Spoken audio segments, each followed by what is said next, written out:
What's up guys, this is Saiyan here coming at you with another deck profile, and I kind of wanted to keep the Wars trading card game hype going a little bit longer.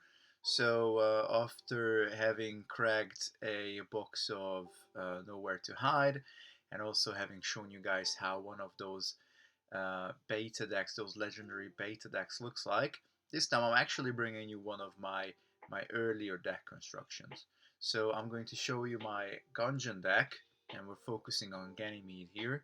I'm not saying it couldn't do with some improvements, but with the card pool I have and just having spent only a few hours really on this deck, this is what I have to show you guys. Come join me. Okay, so first of all, this is a mono Gongen deck, and we're kind of just focusing on having a bit of fun, kind of trying to cover both locations and sectors to an extent, but we're keeping ourselves on Gongen. We can of course, sorry, on Ganymede and Gongen. Ganymede is probably something that our opponent is going to play as well, and Gongen just allows us to have our sort of headquarters in place. And sort of kind of direct our attacks from there.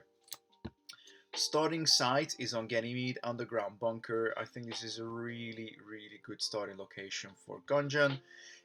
Once you get a one support unit down here, you're gonna get two support icons from this place. It also gets you two energies where your opponent gets the one.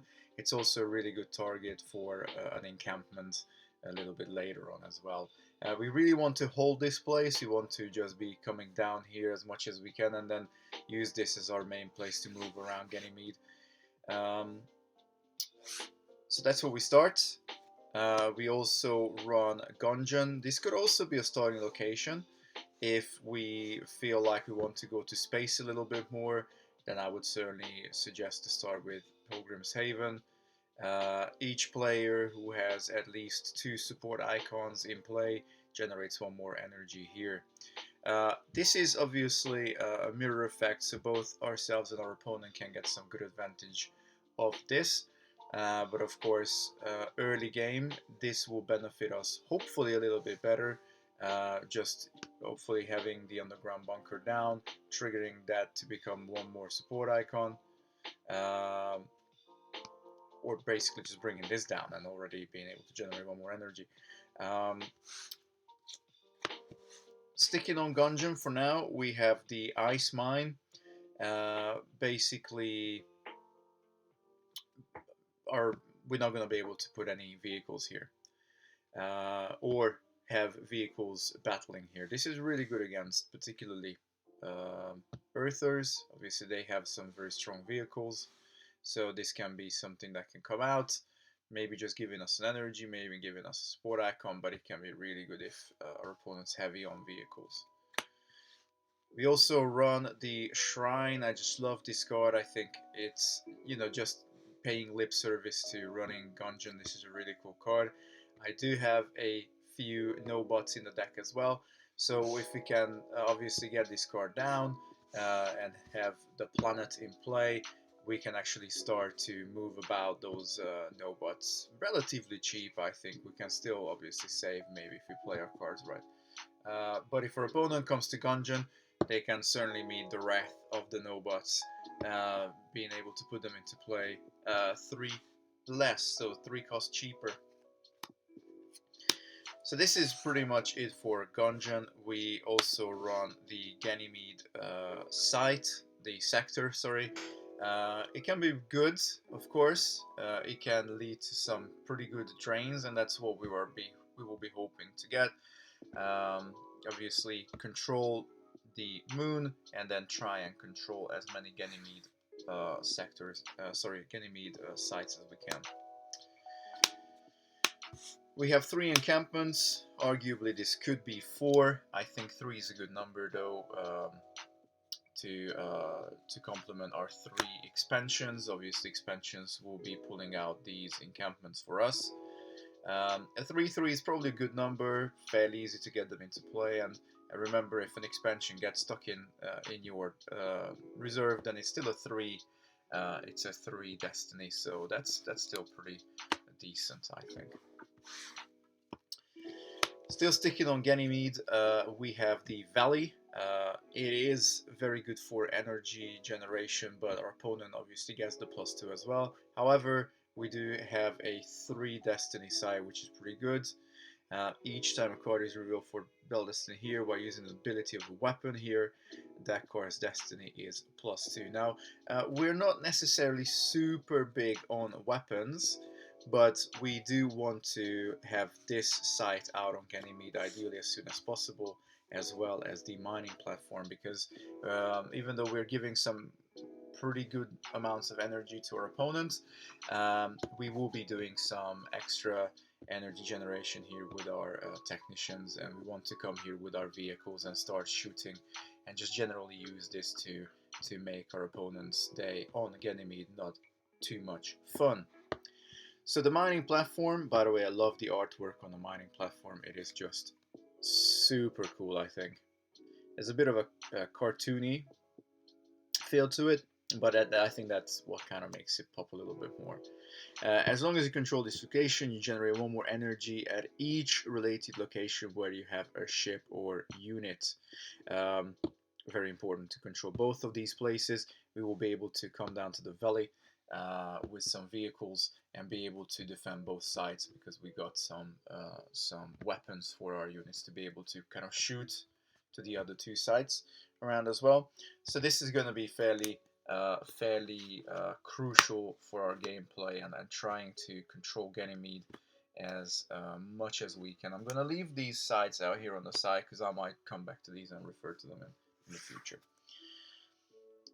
So moving on to those weapons that I was talking about, we only got 2 weapons here. We got 2 plasma cannons, which work absolutely superbly with our units. Now, the plasma cannon can both go on vehicles and just general characters as well, because they're both units. Getting the +1 defense value for free is already pretty good. It's a 4 Destiny card, and again, as I said previously, if we are able to have these 2 in play like that, if we are here with the plasma cannon, for 1 energy we can either shoot here, or we can shoot to any one of the related sites. Yeah, any of the adjacent sites. And it also allows us to pick that Destiny from 2 cards from the top of our deck and use the higher number. We also get +2 if we are here. So when you're deploying sites, ideally try and get these 2 next to each other, because we want to be controlling both of these places and be able to drain our opponent for 2 energy at both of these places. This is the heart and soul of our deck here. So 2 weapons. I don't think I own any more of these. I probably would run a 3rd one. But yeah, it is what it is for now. Definitely 1 more would be good to have here. Moving on to characters, we run 4 Tataki Commander, sorry. It's a fairly cheap unit. I think 3 is still an acceptable cost for a unit that actually does a lot of advantages for you. You can obviously 4-2-1, so defense value wise not super great. He may want to wield a plasma cannon, but even that 2 defense might not be super good. But you can pay 1 energy to move this character to target adjacent side where a battle is taking place. You may use this ability only during your opponent's turn. So just another unit, and this is not unique, so you can have up to 4 commanders in play. Again, just very important to be able to react to battles across the valley, the mining platform, and whatever else. We may have the underground bunker here. Let's just assume we have maybe this setup. If it's not this setup, then obviously still allowing us a level of flexibility. It is adjacent site, but then again, you can kind of set up after the battle, move him around one side to then be able to react away next during your opponent's turn. So that's really powerful to give us that flexibility, particularly if there's a plasma cannon on him. He could just move to one side adjacent and start shooting. So that's pretty cool. I really like that Gongen flexibility, that very quick reaction times that they allow us to have. We have 2 TSV command posts. These vehicles are pretty nice, very cheap, only 2. Destiny value is rubbish, but it's a power 2, tactics 2, defense 4. The tactics 2 can work really well because obviously we are trying to have many 2 tactics guys, so if you get any 2 of them down, they can start to draw destiny on their own. We can lose 3 energy if this vehicle is at a psi, play up to 4 units here that each has tactics less than 2. Each one costs 2 less energy to play. So we can just bring out a lot of 1 tactic units. Not necessarily something that we will be relying on a lot, but if we end up getting a lot of cards in our hand and we just want to kind of shit out whatever we got, the 1 tactics units, then this could be something. But I just generally like it as a vehicle as well. Then we got 3 Ikazuchi TSVs, again 2 tactics, 3 defense, 3 power. And each time a side battle begins here, your opponent pays 3 energy. So it's really cool during our well, it's really cool both ways, because what we ideally want to do is battle at the site first, where the Ikuzuchi is, during our turn. So we're basically making our opponents spend all their energy, so they can't use any weapons. They can't, or ideally can't really use any weapons, and can't use any shenanigans, any effect shenanigans, use interrupts from hand, or etc. etc. But also really cool during their turn as well, because we're still taxing them for 3 energy.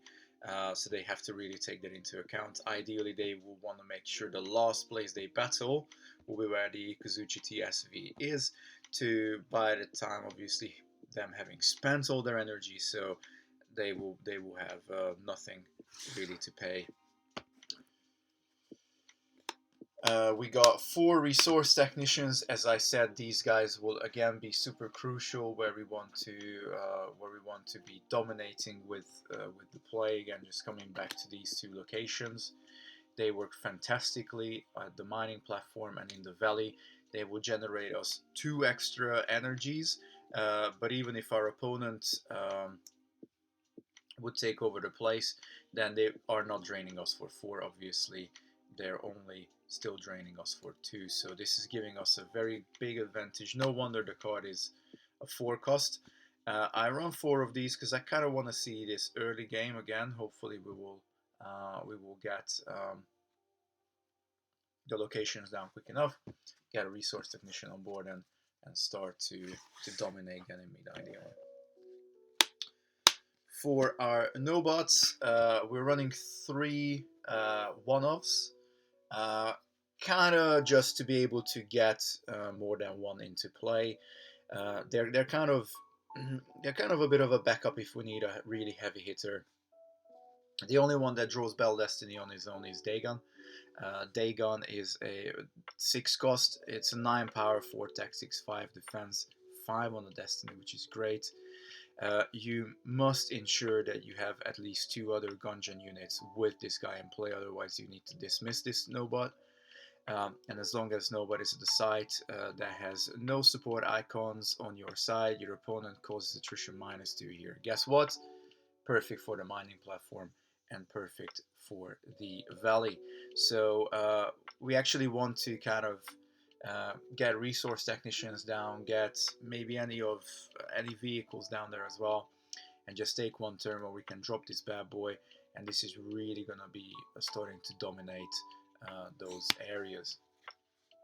Shigami is really cool, doesn't draw Bell Destiny on his own, which is a bit of a shame, but as long as you have at least 2 other Gongen units here, this Nobot is power +2, so he's gonna go up to a power 9, which is the same as Dagon.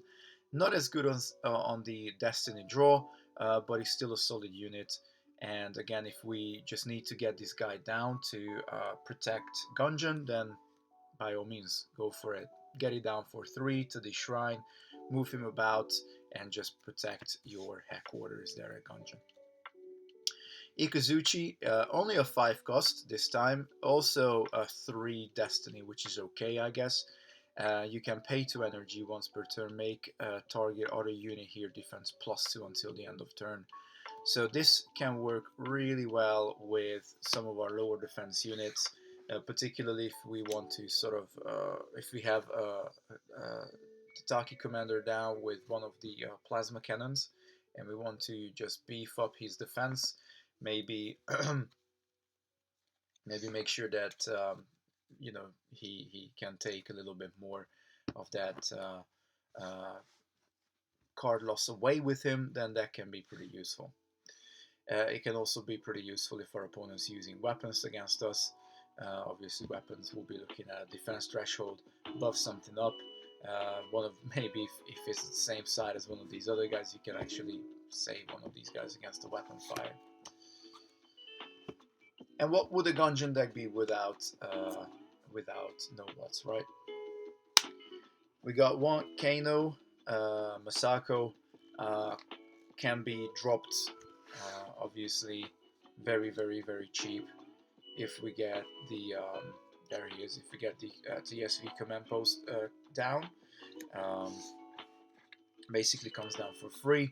I would run more than one Kano if I had more copies.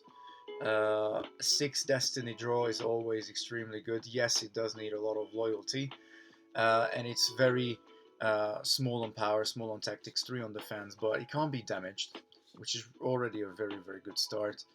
And once per turn, you can put a card from your hand on top of your use pile to activate 1 energy. So this allows us to circulate cards that we don't want to see in our hands back into our reserve deck. So that's a really good functionality. I know there's like a black card that does that, but why use a black card for that if we can have a Gongen unit that is also really good in some other means. So we got 1 Kano, good card. 2 copies of Kujiko Tarako. Obviously, she does not need any introduction. Quite possibly one of the, if not the strongest single unit for Gongen. That Tactics 4 is just always good in any unit that we see. You can lose 2 energy to make her immune to attrition, which is really great as well. And then also we have this Slide Swarm ability. Then when she enters play, you may play a unit here that costs 2 energy or less, and that costs no energy to play. She comes up a lot in Swarm decks in particular for many reasons, but she is an absolute force to be reckoned with. So cool that she came out in the set 1 starter deck as well, I think. Makes her very available, makes her an amazing unit. We got 2 Kayu Gikane, another 2 tactics card. Just helps us to get an early deployment, relatively cheap. And as long as this character has a sight and your opponent has fewer than 3 units here, he or she can't reveal a card for Battle Destiny or Battle here. So can really stick it to your opponent, particularly those decks where, like, obviously, we're looking at She and certain Maverick builds where you may want to just, similar to, of course, Kujiko, just try and control 1 location with just the 1 4 tactics card. But we say no to that. We say you need to bring 2 more boys here to be able to start drawing Battle Destiny. So this is another really cool card. I like this a lot. I probably would run another one if I had any more. And then on to the ships. And as I do this, I realize that I have only the one tactics card, so I really need to rethink this this unit here. I still kind of like the tactics too, and even if we can't use this effect, I can probably still live with that. That's still early deployment with 2 tactics, but maybe need to look at some more 1 tactics units for that to work or replace it. Either way, ship-wise, we have 4 Zocho fighters. Just so good. Very cheap, only 1 cost. Yes, you need that 2 loyalty, but you can get to that very quick with Gongen. And you just want to get these guys out of your deck as soon as you can. As long as you have at least 2 other Gongen fighters here, then this ship is power +1. If you get any 3 of these down, then all of a sudden you go up to 9 power off your 6, which is fantastic for an investment of only 3 energies. We got 4 Taman fighters to kind of complement these Zocho fighters. A little bit more expensive, but can only come down for only one loyalty. And when it enters play, you may retrieve a card, which is again fantastic. 2 tactics, a reasonable destiny value there as well. Uh, these fighters with the Zocho fighters just are extremely good if you can get a lot of them out in play. Just one single Jikoku Interceptor, 5 Destiny 2 cost, really good actually. Low on the power, but 3 tactics, so that can be sometimes important. And this ship is defense +1 for each of your other ships here. So what we want to use the Jikoku Interceptor for is ideally attrition feed, to be able to just meet attrition in case we do come across, which we will of course, Destiny draws in space. Then the Jikoku Interceptor can be one of those big, okay, if we do get a big blowout, then at least he's there to help with a lot of attrition. 1 copy of Tachikaze. Tachikaze power 4, which is really good. 3 cost, again, really cheap.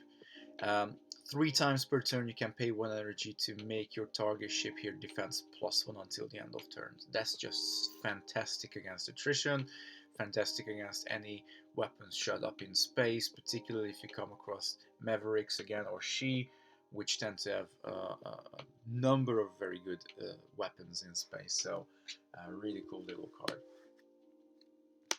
And 2 Zochos.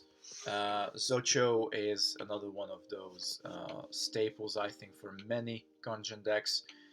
Only needs 1 loyalty. Yes, 4 energy, but even as an early investment, this can be really good for you. It's power +1 for each of your other ships here, so this will become a beast very quickly. You get this guy down, you get a lot of those fighters around, and you will be dealing some immense amounts of damage. Ideally, you want to get Zocho down to wherever your main space conflict is and try and deal with your opponent in the turn where Zocho comes down. Do not let them escape from there. Moving on to interrupts, we have 1, 2, 3, 4 Dauntless Defense, very high destiny with a 5. Also, only you basically can play this from the first turn onwards. Make each of your units and ships in a battle at target location defense +1 until the end of turn. So again, just another one of those that can protect us against weapon fire, and it's really good to deal with attrition. We want to lose as little units as possible to attrition, so that's where Dauntless Defense comes in. 4 copies of Cloud. We're quite heavy in space. We can control the mining platform and the valley with our units. We have enough deployment to be able to control those locations. If we want to go to space and kind of deal with some massive space threat, or maybe we want to change strats and not focus on the ground, maybe never even deploy the platform and the valley, but just kind of stay in space, control Ganymede, control Gongen, maybe go to Earth, maybe go to a number of the different sectors, Jupiter or Venus, or be able to go to Mercury and just kind of chill out on Mercury. Cloud is an extremely good one. One of the main reasons for it, it's a 6 destiny, very important of course, but it's also, obviously it's a lost interrupt, so it's only going to be a one-time use, but it's for free. Choose target ship in a sector battle, damage targets if opponent's destiny is lower than the number of fighters you have at that sector. So our opponent will draw destiny. We will obviously try to get a bunch of fighters when we play this Cloud, and this can just basically damage one of those like bigger ships that we are otherwise really struggling to deal with, so they're gonna have to lose that. Cloud is something that we ideally want to keep in the deck for the high destiny value. So if you can put it back into your deck with Kano, then that is an extremely good move as well. Put it back, activate 1 energy, just fantastic. And then we have, last but not least, 4 Rising Morale. Again, just very high Destiny with that 6. Again, costs 3, it's 2 loyalty. And an additional cost to play this interrupt, you must have at least 2 fighters at the same sector. Not a problem, we will be able to do that, and we will activate 4 energy. Doing this during our opponent's turn and be able to use abilities of Zocho, for example, or be able to use abilities of Kano, for example, is just absolutely magical. If we're not using up that extra energy, then you know what? We will have it for next turn. But it could also be the fact that, well, our opponent thinks we won't be able to make Kujiko immune to attrition. We drop Rising Morale. Now we activate lose 2 of that 4 and make her immune to attrition, particularly if she's controlling a side on her own. That's huge. That's absolutely huge. We can keep her there. We can keep controlling that place. Obviously, with that space support, this can be particularly good, especially if we're contesting for location battles on Ganymede and trying to get to the point where we can start to maybe drain more here at Ganymede. Ideally, we would want to be draining here for uh, 2+1, maybe 2+2, depending how well we're doing down on Ganymede. That, of course, is if we are playing this particular lineup for the deck. If we just want to stay on Gongen, build up our forces, and eventually start to go out, obviously don't try not to leave that for like late game, because you know, you will have to pay quite a lot for sort of movement costs and whatnot. But if you deploy somewhere, try and make that stick as much as you can. And I will, after this video recording, will start to look at what else could be going in there instead of a TSV command post. So I hope you guys enjoyed this little deck profile, my first deck profile for Wars. There's a lot more. I didn't want to cover the starter decks because there's loads of unboxings of those on the internet. What I don't like is that they don't necessarily explain the interactions between the cards. But I'm building decks. I have got quite a few decks built already. So I will be sharing this with you guys in the near future. Up until next time, guys, Bussin, signing out. Peace.